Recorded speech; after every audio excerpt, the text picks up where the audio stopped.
요즘 아이들이 시험 기간이 다가왔습니다. 시험 기간임에도 불구하고 공부를 하지 않는 자녀의 모습을 보면 우리가 애가 타죠. 모든 부모의 마음은 자녀들이 공부를 잘하기를 바랍니다. 왜요? 공부를 잘해야 살아가는 날들이 좀 더 편할 것이라고 예상하기 때문에 그렇습니다. 우리가 사는 세상이 그러한 세상입니다. 적자생존, 약육강식 이런 말이 있잖아요. 강한 자, 뛰어난 자, 적합한 자가 살아남는 세상이라는 말들이죠. 물론 이것은 성경적 가치관은 아닙니다. 그럼에도 불구하고 우리가 사는 세상은 그런 세상입니다. 강한 자가 살아남는 세상.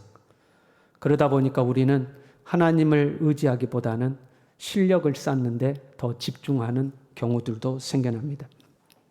그러나 하나님은 강한 자보다도 약한 자를 축복하시는 것을 우리는 종종 목격하게 됩니다. 오늘 본문의 배경은 이렇습니다. 야곱이 형과 아버지를 속이고 장자의 축복을 받아냈습니다. 그 사실을 알게 된 형이 분노하여 칼을 갈았습니다. 어머니가 가만 보니까 하루아침에 두 아들을 잃게 생겼거든요. 그래서 이 야곱을 자기의 친정으로 보낼 계획을 세웁니다. 형의 진노도 피하고 친정에 가서 거기서 며느리 얻으면 더할 나위 없이 좋고, 왜냐하면 에서는 자기 마음대로 돌아다니다가 이방 여인을 며느리라고 2명이나 데리고 왔거든요. 그리고 그것 때문에 가정에 불화가 있었습니다. 그러니까 친정에 가서 우리 집안 식구 며느리로 삼으면 좋겠다고 야곱을 친정으로 보냈습니다. 에삼촌 집에 도착한 야곱이 가장 먼저 만난 사람은 라헬이었습니다. 에삼촌의 둘째 딸이죠. 딸이 둘 있었는데 첫째가 레아요, 두 번째가 라헬이었습니다. 야곱이 라헬을 보고 한눈에 반했습니다. 왜 한눈에 반했을까요? 라헬은 예뻤습니다. 다른 이유가 없어요. 남자가 여자한테 반하는 것은 예뻤기 때문에 그렇습니다. 성경에도 그렇게 기록되어 있습니다. 라헬은 곱고 아리따웠고 레아는 시력이 약했다, 그렇게 기록하고 있습니다. 시력이 약했다는 것은 단지 눈이 잘 안 보였다 그런 의미가 아니고 외모가 아름답지 못했다 그런 의미로 사용되고 있습니다. 지금도 외모는 굉장히 중요하죠. 외모로 사람을 평가해서는 안 된다고 하지만 그럼에도 불구하고 우리가 사는 사회는 외모도 실력으로 평가를 합니다. 어떻게 보면 그것도 맞는 거죠. 사람이 자기의 몸을 건강하게 균형 잡히게 유지하려면 그냥 날마다 먹고 주저앉아 있어서 되는 일이 아닙니다. 끊임없이 식단을 관리하고 운동해야 되고 건강에 신경 써야지만 자기 자신을 아름답게 가꿀 수가 있죠. 그러니까 외모도 하나의 실력에 속할 수도 있습니다. 능력이 똑같고 학력이 똑같고 배경이 똑같다면 이왕이면 외모가 좋은 사람을 선택하는 것을 우리가 보게 됩니다. 라헬은 타고난 외모를 가지고 있었습니다. 그뿐만이 아니었습니다. 라헬은 굉장히 적극적이고 활발했습니다. 진취적이고 긍정적인 여인이었습니다. 그에 비해서 언니는 소극적이었습니다. 수동적이었습니다. 여러분 한번 생각해 보세요. 여러분이 한 회사의 사장님이에요. 직원을 새로 뽑습니다. 예쁘고 적극적이고 활발하고 긍정적인 라헬과 같은 사람을 사원으로 뽑겠습니까? 좀 예쁘지 않고 소극적이고 수동적인 레아와 같은 사람을 직원으로 뽑겠습니까? 나는 언니, 나는 동생, 사장이 아니니까 아무도 손을 안 드네요. 그럼 바꿔볼까요? 여러분이 며느리를 얻는다고 생각해 보십시오. 언니와 같은 며느리를 얻겠습니까? 동생과 같은 며느리를 얻겠습니까? 만나면 아버님 하면서 아버님 어깨 주물러 드릴게요 하고 어깨도 주물러 주고, 아버님 제가 그거 할게요 하고 상냥하고 예쁜 며느리, 말도 없고 띠띠해가지고 있고 얼굴은 우중충해가지고 있는 며느리, 첫 번째, 두 번째 어떤 며느리를 선택하겠습니까? 모든 사람이 라헬을 선택할 겁니다. 야곱도 이 라헬이 마음에 들었어요. 아버지도 이 라헬을 더 좋아한 것 같습니다. 아버지는 첫째 딸을 버리다시피 했습니다. 라헬을 시집 보내는 조건이 나오는데요. 야곱이 라헬을 아내로 맞는데 7년의 품삯을 내놓으라고 그럽니다. 일종의 결혼 지참금입니다. 당시에는 아내를 데리고 오려면 아내의 집에 남자가 결혼 지참금을 주고 아내를 데리고 왔습니다. 그러면 이 결혼 지참금은 혹시 자기의 딸이 이혼당해가지고 다시 돌아오면 그 딸의 생활비로 쓰기도 했고, 아니면 가난한 집은 딸을 시집 보내면서 받은 결혼 지참금으로 아들을 장가를 보내는 겁니다. 아들도 장가 가려면 며느리 집에 결혼 지참금 줘야 되지 않겠어요? 그러니까 아들 장가 보내는데 쓰기도 하고, 아버지가 부자면 시집간 딸에게 그 결혼 지참금을 선물로 주기도 했다고 그럽니다. 이 결혼 지참금은요, 가난한 노동자는 1년 품삯 정도를 냈다고 그럽니다. 조금 살만한 사람은요, 3년에서 4년 정도의 결혼 지참금을 냈다고 그럽니다. 그러나 아무리 부자여도 5년 동안의 품삯을 결혼 지참금으로 넘지 않는 것이 관례였다고 그럽니다. 그런데 야곱은요, 지금 7년 동안의 품삯을 요구하고 있는 겁니다.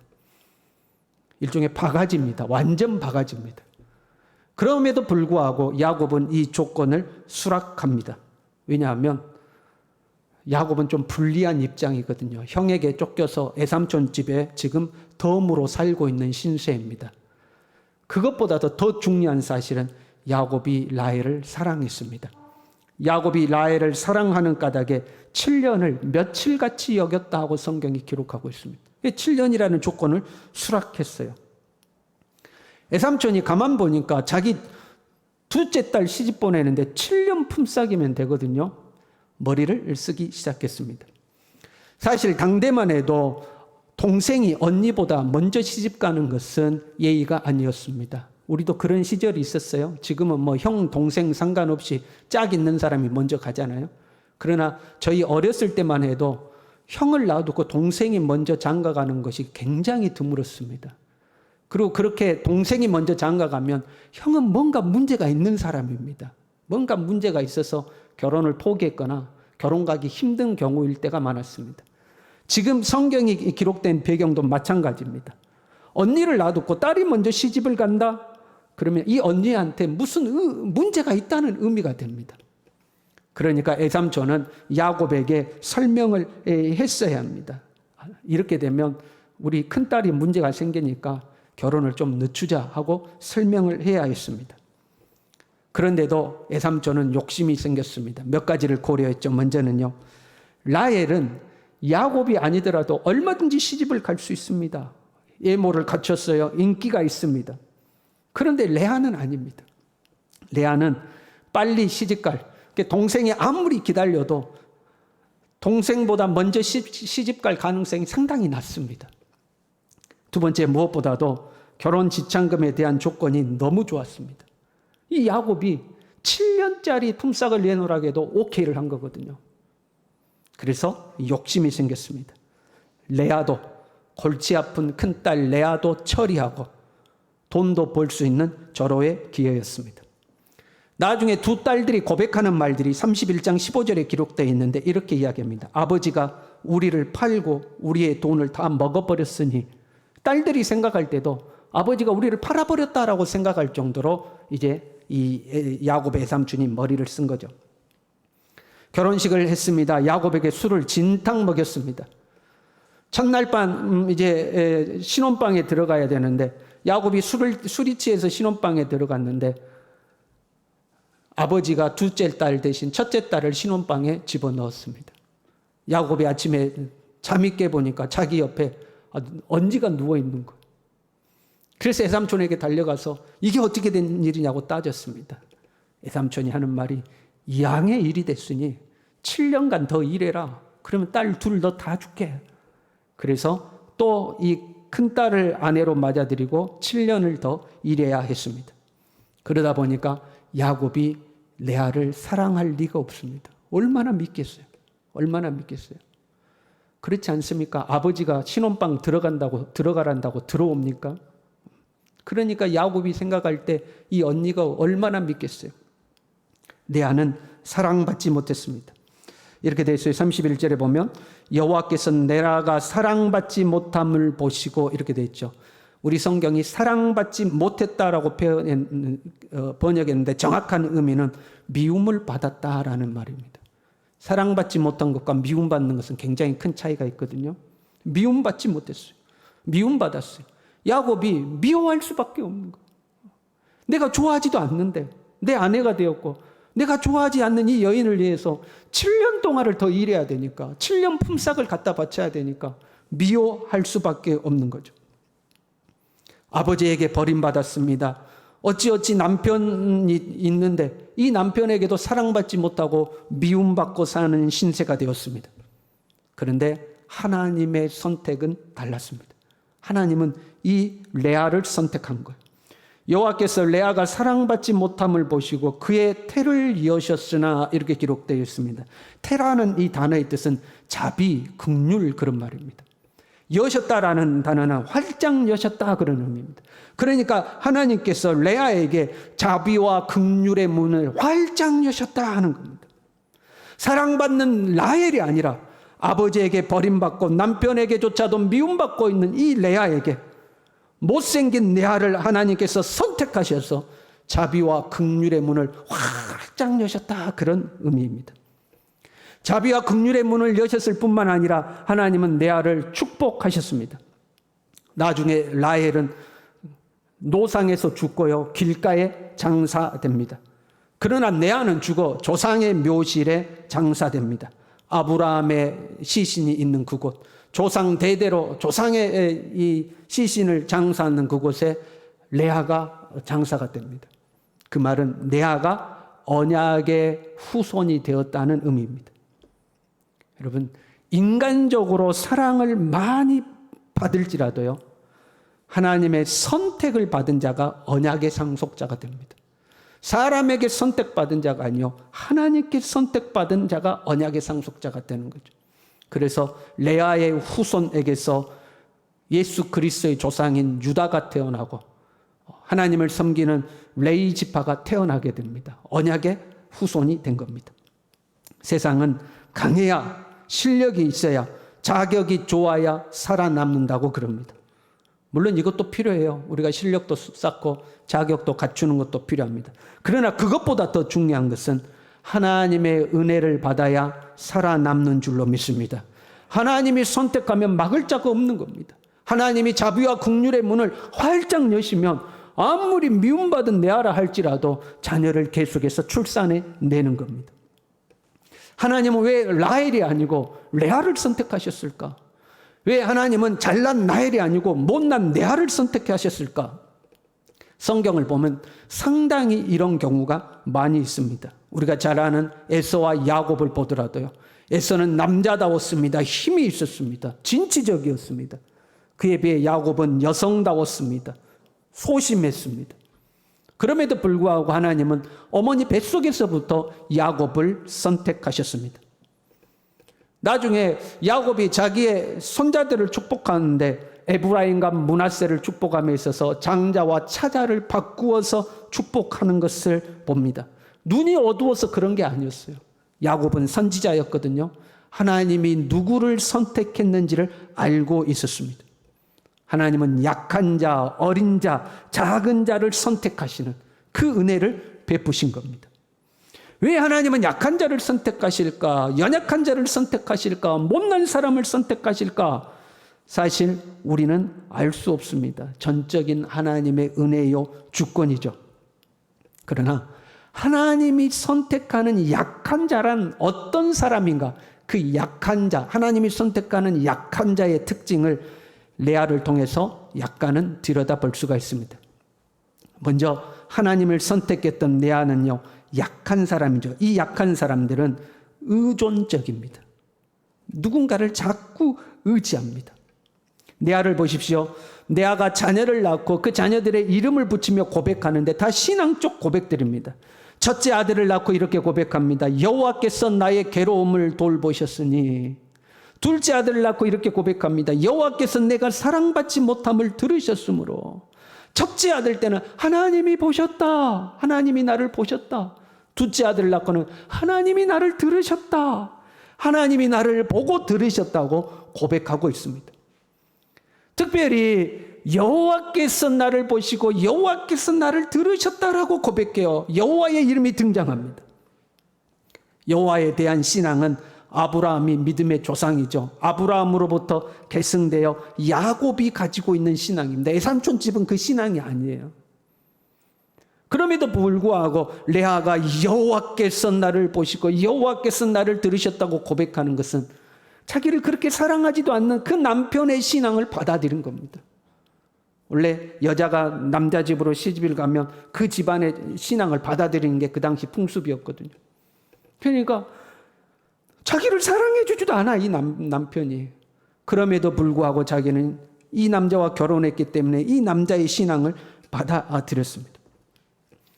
레아는요, 남편에 대한 기대가 있었어요. 연약한 자는 자꾸 기대잖아요. 남편에 대한 기대가 있었어요. 자기를 사랑해 주지도 않는데. 첫째 아들을 낳고 이렇게 고백해요. 여호와께서 나의 괴로움을 돌보셨으니 이제는 내 남편이 나를 사랑하리로다. 여러분, 얼마나 서글픈 고백입니까? 아들을 낳았으니 이제는 남편이 나를 좀 사랑해 주겠지. 이제는 남편이 나를 좀 사랑해 주겠지 하고 고백했습니다. 그런데 둘째를 낳고 이렇게 고백해요. 여호와께서 내가 사랑받지 못함을 들으셨으므로. 첫째를 낳고 이제는 남편이 나를 사랑해 주겠지 했는데 둘째를 낳고 하는 고백이 뭐냐면 내가 사랑받지 못함을 들으셨으므로요. 그러니까 사랑받았어요? 못 받았어요? 사랑을 못 받았어요. 첫째 아들 낳고 사랑받을 것이라고 기대했는데 사랑을 전혀 받지 못했어요. 그리고 셋째 아들을 낳고는 이렇게 고백합니다. 내 남편이 지금부터 나와 연합하리로다. 내 남편이 내 동생하고 짝짝꿍 해먹는 것이 아니고 이제부터는 나하고 한마음 한뜻이 될 것이다. 내가 아들을 셋이나 낳고 내 동생은 아들 하나 못 낳았으니 이제부터는 남편이 나하고 마음을 합하지 않겠는가. 내 남편이 나하고 연합할 것이다 하고 남편에 대한 기대를 가지고 있습니다. 그럼에도 불구하고 남편의 마음이 레아에게 돌아오지 않아요. 그랬더니 넷째 아들 유다를 낳고 나서 이렇게 고백합니다. 내가 이제는 여호와를 찬송하리로다. 내가 이제 남편 기대 안 하고 남편 바라보지 않고 오직 여호와만 바라보고 오직 여호와만 찬송하겠다. 남편에 대한 기대가 있었는데 기대대로 안 되는 거예요. 여러분들, 특별히 우리 여성분들 남편에 대한 기대를 하지 않기를 바랍니다. 기대해도 안 되는 거예요. 그래서 누구만 바라본 거예요? 내 인생에 이 모양일까? 나는 왜 이것밖에 안 될까? 아버지도 나를 버리고 남편도 나를 버리고 동생은 나를 무시하고 에이 이놈의 인생 못 살겠다 이게 아니고 그럴수록 하나님 의지한 거예요. 그럴수록 하나님 의지하고 그럴수록 하나님 바라보고 내가 여호와만 바라보겠다 여호와만 바라보겠다 하고 하나님을 의지하는 사람이 되었어요. 이게 연약한 자의 특징이고 약한 자는 하나님 의지하는 거예요. 어떤 순간에도 하나님을 의지하는 거예요. 라헬은요, 야곱을 대하는 태도가 상당히 과격하고 당당합니다. 자기가 아들을 낳지 못하니까 야곱에게 이렇게 이야기해요. 내게 자식을 낳게 하라. 그렇지 아니하면 내가 죽겠노라. 성경이니까 이렇게 기록됐지. 목소리가 얼마나 싸나웠겠습니까? 내가 꽉 죽여버리니까 막 그러지 않았겠어요? 나한테 아들 낳게 하란 말이야. 내가 부족한 게 뭐냐 이 말이야. 내가 아들 못 낳은 것은 당신 책임이다 이 말이야. 나는 완벽해. 나는 완벽한데 당신한테 문제가 있는 거야. 나한테 아들 낳게 하라. 당당하게 이야기합니다. 또한 라헬이 언니를 대하는 태도를 보면 무례하기 짝이 없습니다. 야곱이 언니 방에 못 들어가게 막습니다. 언니 방에는 들어가지 마. 못 들어가게 막습니다. 어머니가 구박받고 사는 걸 보고 이 레아의 자녀들이 어머니가 짠하니까 들에 나가서 합한채를 구해왔어요. 아버지하고 사랑해서 자녀를 잘 낳을 수 있는 식물이었습니다. 어머니가 얼마나 짠하면 자녀들이 들에서 그런 걸 구해왔겠어요. 그랬더니 그걸 보고 동생이 언니 그거 나한테 줘.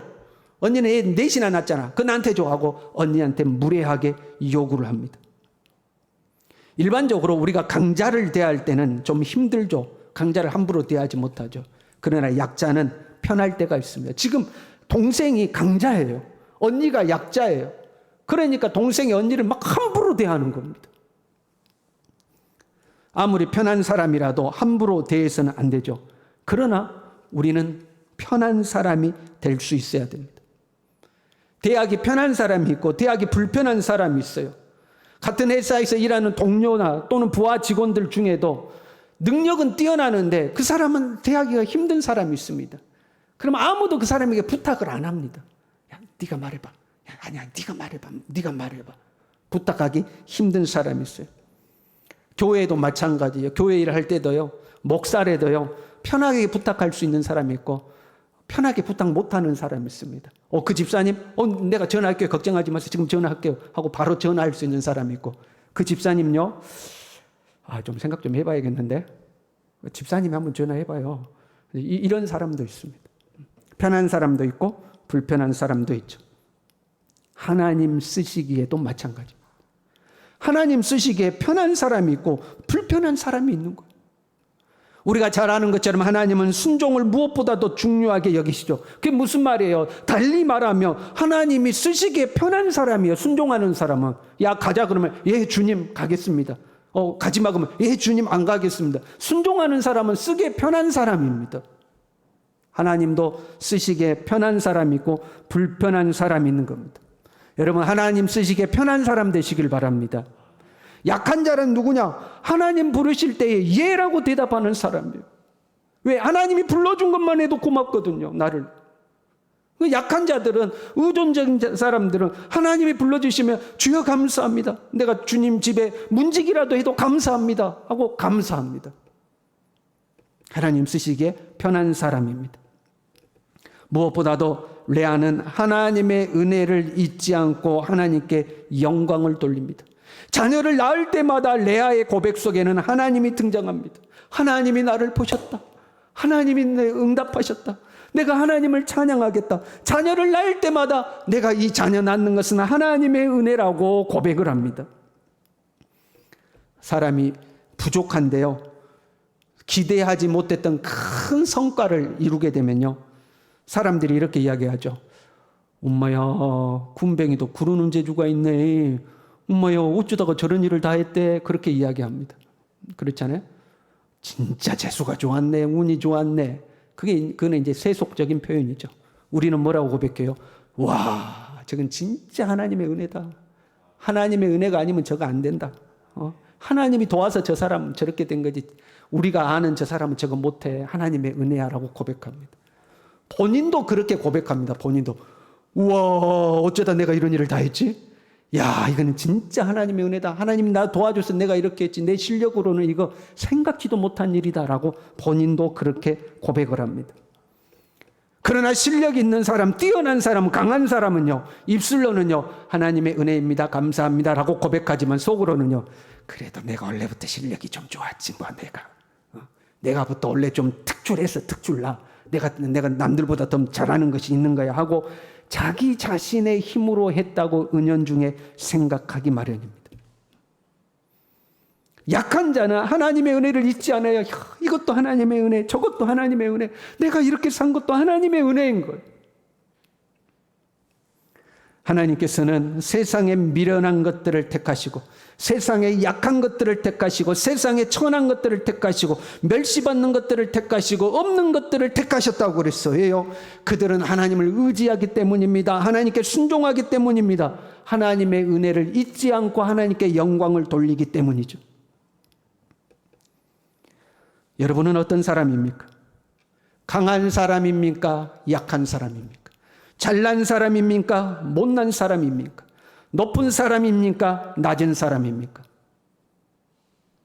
내가 변함없이 하나님을 의지하고 하나님 부르실 때 아멘 하고 순종하면 여러분은 낮은 자요, 연약한 자요, 하나님을 의지하는 자입니다.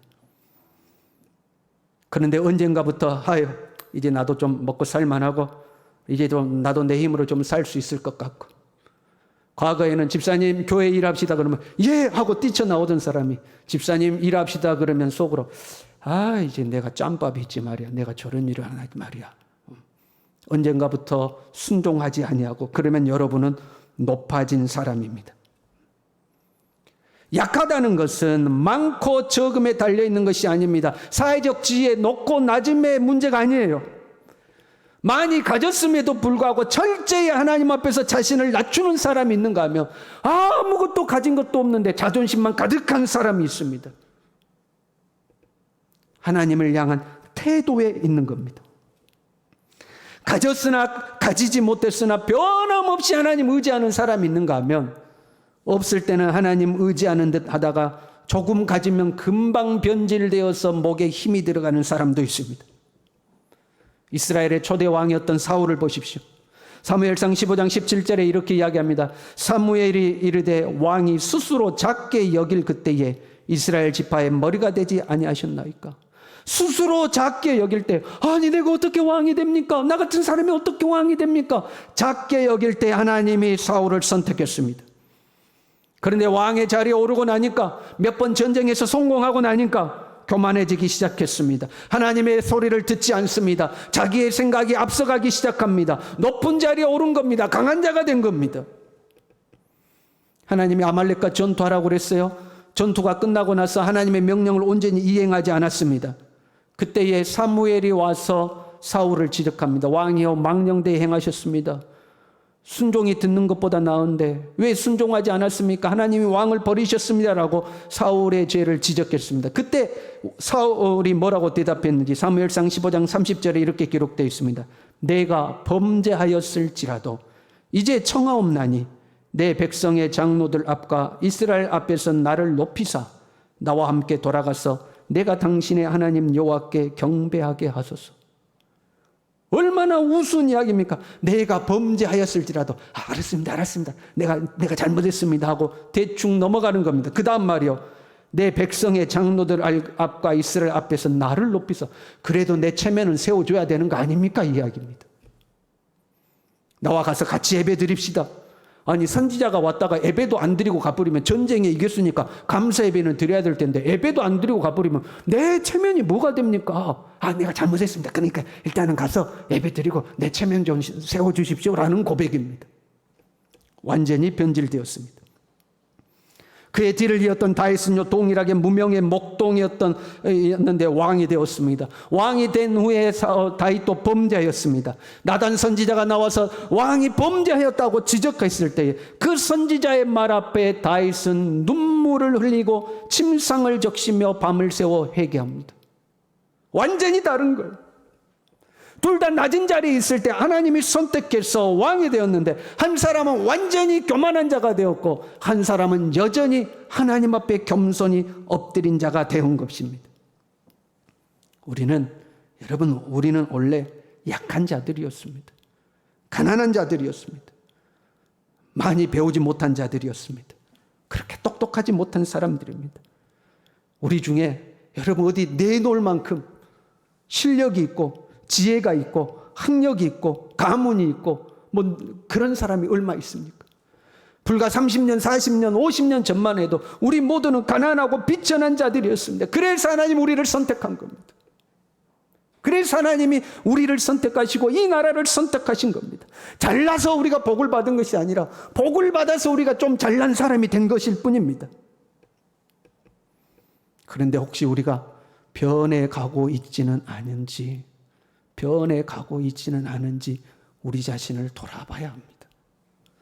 언젠가부터 하나님의 은혜가 필요 없는 것 같고 주님이 하자 해도 꼭 그거 내가 해야 되나 하는 시큰둥한 마음이 생기고 하나님께 영광을 돌리기보다는 그래 내가 해서 이렇게 된 거지 하는 교만한 마음이 우리 안에 슬그머니 고개를 들지 않는지 우리 자신은 우리를 돌아봐야 됩니다. 뒤돌아보면 모든 것이 하나님의 은혜입니다. 하나님이 은혜의 문을 활짝 여셔서 우리를 축복하셔서 우리가 현재의 자리에 있는 줄로 믿습니다. 변함없이 여러분 못난 자로 살자고요.